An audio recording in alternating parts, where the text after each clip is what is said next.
दोस्तों, इनके नेतृत्व में भारतीय सेना ने mission Doklam, mission surgical strike, operation Myanmar, operation PoK जैसे कई सफल मिशन किए हैं। और ये इंसान है भारत के महान सपूत और भारत के पहले सीडीएस जनरल बिपिन रावत जी।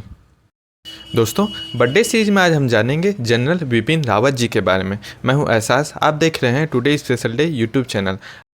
आज जन्मदिन है भारत के महान सपूत बिपिन रावत जी का। दोस्तों, बिपिन रावत जी का जन्म 16 मार्च 1958 को उत्तराखंड के एक ऐसे परिवार में हुआ था जहां इनसे पहले की पीढ़ियों ने देश की सेवा में योगदान दिया है। इनके पिता लेफ्टिनेंट जनरल लक्ष्मण सिंह रावत जी 1951 में 11 गोरखा राइफल में शामिल हुए थे और 1988 में deputy chief of the army staff के रूप में रिटायर हुए। दोस्तों, अगर हम इनके एजुकेशन की बात करें तो इन्होंने कैम्बियन हॉल देहरादून और सेंट एडवर्ड स्कूल शिमला से अपनी प्रारंभिक शिक्षा प्राप्त की। उसके बाद इन्होंने नेशनल डिफेंस एकेडमी और फिर Indian military academy Dehradun join की, जिन्हें स्वॉर्ड ऑफ ऑनर प्राप्त हुआ। दोस्तों, ये ऑनर IMA से सिर्फ उन्हीं को मिलता है जो बेस्ट कैडेट होते हैं। ये बेस्ट कैडेट सभी ट्रेनिंग में आगे होते हैं। और अगर हम इनके आगे की पढ़ाई की बात करें तो इन्होंने defence service staff college Washington से भी ग्रेजुएशन किया है और इसी समय एमफिल की डिग्री डिफेंस स्टडी में प्राप्त की। और फिर ये 1997 में हायर कमांड कोर्स के लिए United staff army command and general staff college join किए, जिसके बाद इन्होंने 2011 में यूनिवर्सिटी ऑफ मद्रास से मैनेजमेंट एंड कंप्यूटर स्टडीज़ में डिप्लोमा किया और इन्हें चौधरी चरण सिंह यूनिवर्सिटी मेरठ द्वारा मिलिट्री मीडिया स्ट्रेटेजिक स्टडीज़ में रिसर्च के लिए डॉक्टरेट की उपाधि दी गई। तो चलिए दोस्तों, अब बात करते हैं कि बहुत विशाल मिलिट्री करियर की।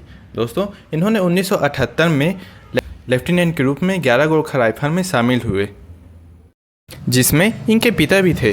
फिर रावत जी 1980 में लेफ्टिनेंट और 1984 में कैप्टन बनाए गए। इसी समय 1987 में इंडियन और चाइनीज के बीच एक झड़प हुआ जो कि समडोंग चाओ वैली में हुई थी। यहाँ कैप्टन वी की बटालियन ने चाइनीज सोल्जर का बहादुरी से सामना करते हुए उन्हें पीछे खदेड़ दिया, जिसे सिनो इंडियन स्क्रीमिस कहा जाता है।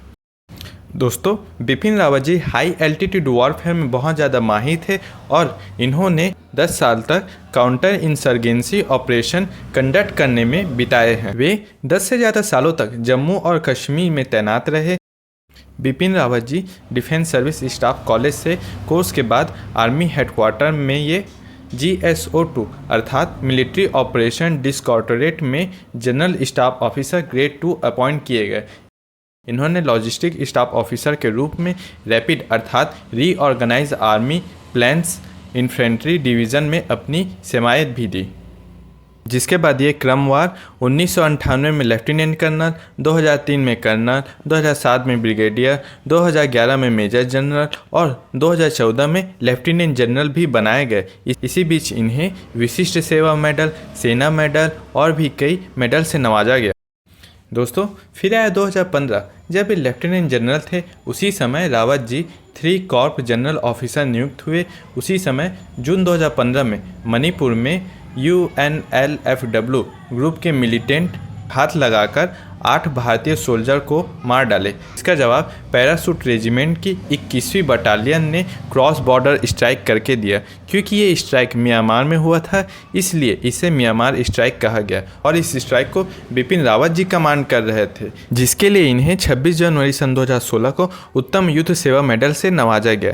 इसके बाद फिर ये कुछ समय के लिए कुछ स्टेट में जनरल ऑफिसर कमांडिंग और फिर general officer commanding in chief southern command रहे, जिसके 8 महीने बाद वे 2016 में 37वें vice chief of the army staff नियुक्त हुए और इसके 60 दिन बाद ये 31 दिसंबर 2016 को 26वें chief of the army staff बनाए गए। फिर 2019 को ये 97वें chairman of the chief of staff committee बनाए गए। दोस्तों, अभी तक ये mission surgical strike, Doklam stand off, operation all out, mission 370, विहीन JNK, ऑपरेशन POK जैसे कई ऑपरेशन में अहम भागीदारी निभा चुके थे। फिर इनके शानदार करियर में एक और पद आया, जिसका विचार 1999 में कारगिल वॉर के बाद किया गया था और उप प्रधानमंत्री लाल कृष्ण आडवाणी के नेतृत्व में कमेटी बनाई गई थी और ये पद था CDS अर्थात चीफ ऑफ डिफेंस स्टाफ का। ये एक ऐसा पद था जो सेना के तीनों ब्रांच को साथ लाता, जिससे सेना के तीनों ब्रांच के बीच सही कोऑर्डिनेशन बैठता, जिससे हर प्रकार के लॉस भी कम होते। इस बात को हम इस तरीके से समझ सकते हैं कि अगर यह पद कारगिल वॉर के समय होता तो कम लोगों की जान जाती। आया 1 जनवरी सन 2020। नए साल के साथ साथ भारत के रक्षा के क्षेत्र में भी एक नए सूरज का उदय हुआ और बिपिन रावत जी पहले चीफ ऑफ डिफेंस स्टाफ नियुक्त किए गए।